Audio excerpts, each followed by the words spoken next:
So dito tayo ngayon sa Mount Magarwak. Sa pinakababa guys, makikita natin yung National Highway. Sa video ito, ituturo ko sa inyo kung paano gamitin ang quick shots ng DJI Air 3. Sa video ito, ituturo ko sa inyo kung paano gamitin ang quick shots ng DJI Air 3. Tulad ng drone, circle, boomerang, asteroid, helix, rocket. So yun. Time check, 8:54 AM. So una guys is papaliparin natin ang drone.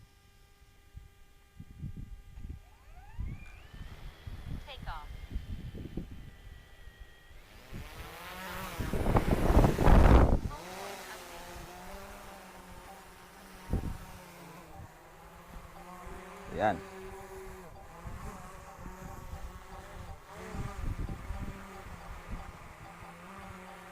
So dito, ang unang gagawin natin dito sa quick shots guys, pupunta tayo sa kanyang templates, quick shots. Yan.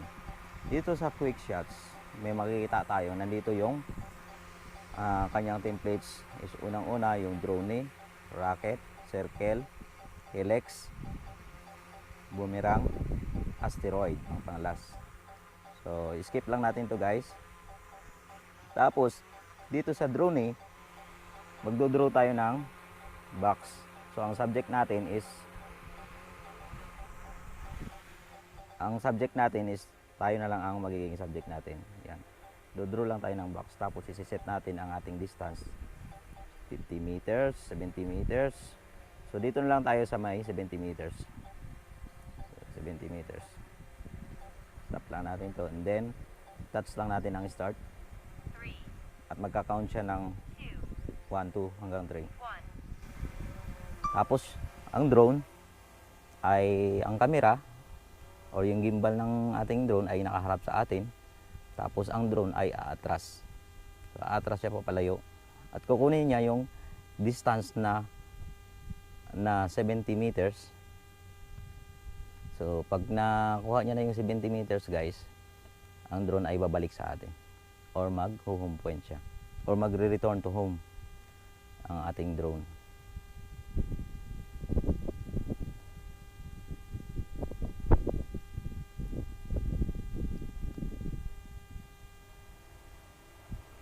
Ayan.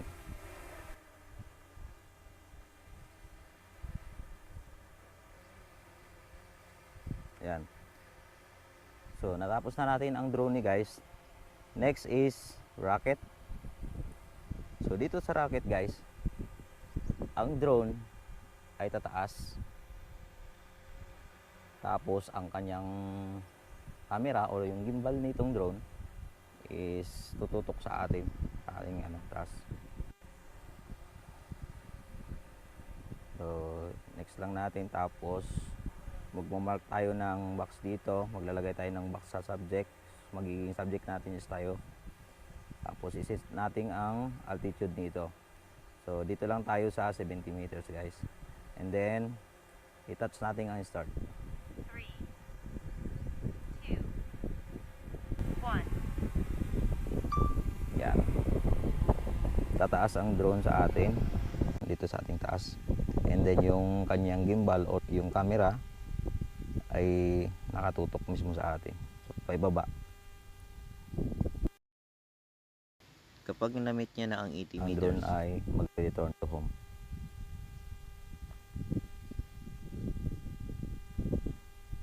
So 100% returning na siya.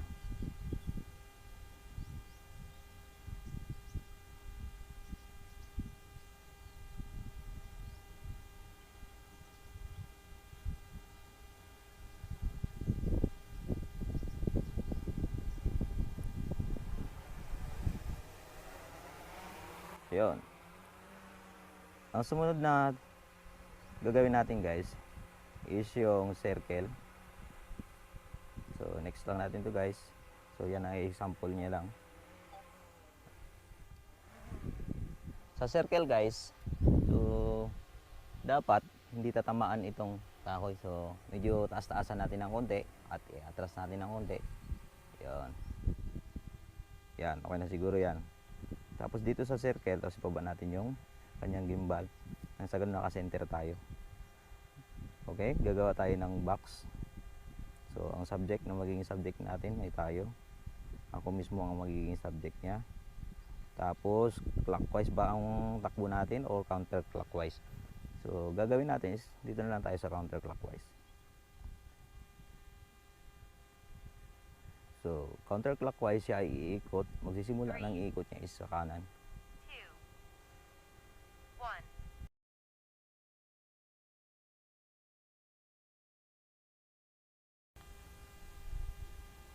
Make sure guys ang drone nyo para hindi tumama sa kahoy, medyo mataas-taas siya konti.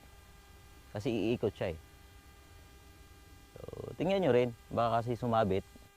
So i-cancel nyo na lang tong circle na quick shots niya. So pag natapos siya na guys, babalik siya sa kanyang home point. Yan. So yun.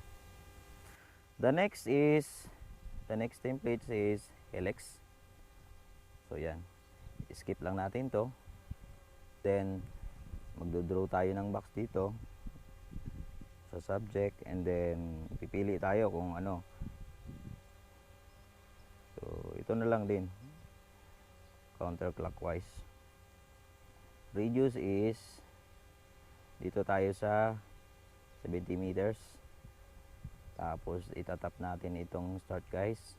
1, 2, 3. Tapos magsisimula na. 1. So ang drone, iikot siya pataas ng pataas hanggang sa ma-meet niya ang 70 meters. na altitude na sinet natin.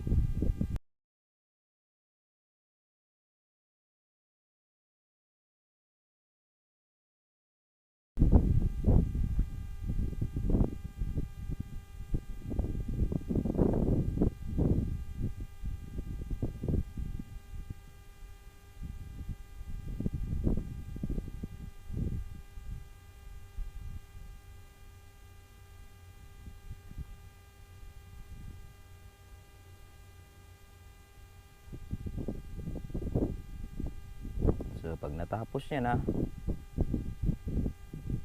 ang drone natin ay magre-return to home.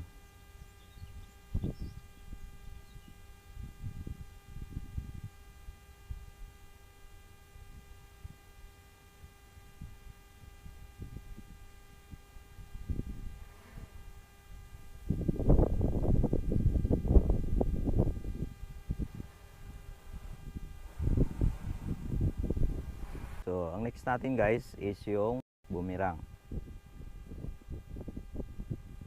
Tap natin to para mag-mix siya.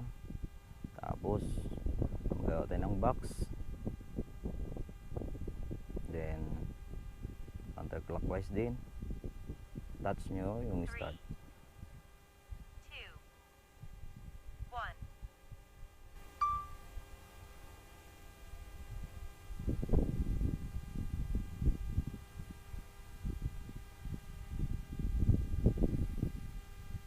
So yan ang boomerang guys.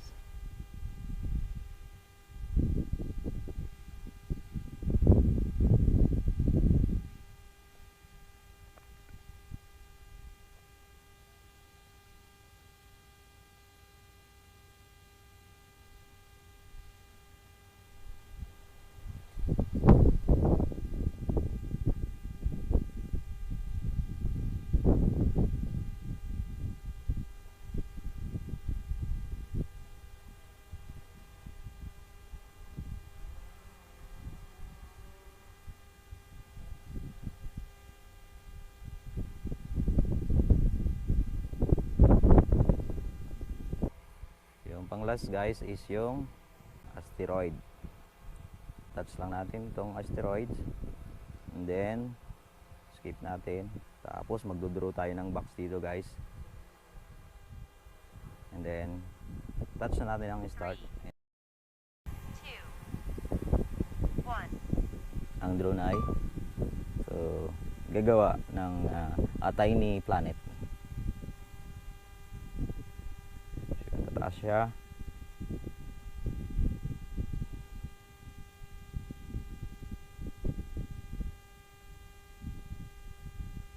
So yan ang asteroids, guys.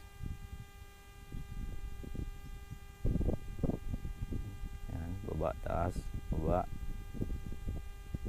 Ikot, taas, ikot, baba, baba. Ikot, taas, taas, ikot, baba, baba. Tapos ikot na naman. Sabay, taas, taas, ikot, baba, baba. Tapos ikot na naman hanggang sa makumpleto yung kanyang shots.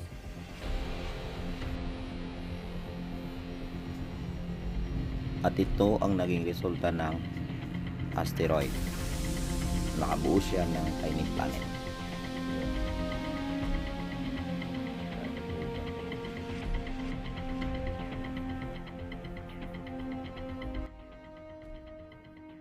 So, completed.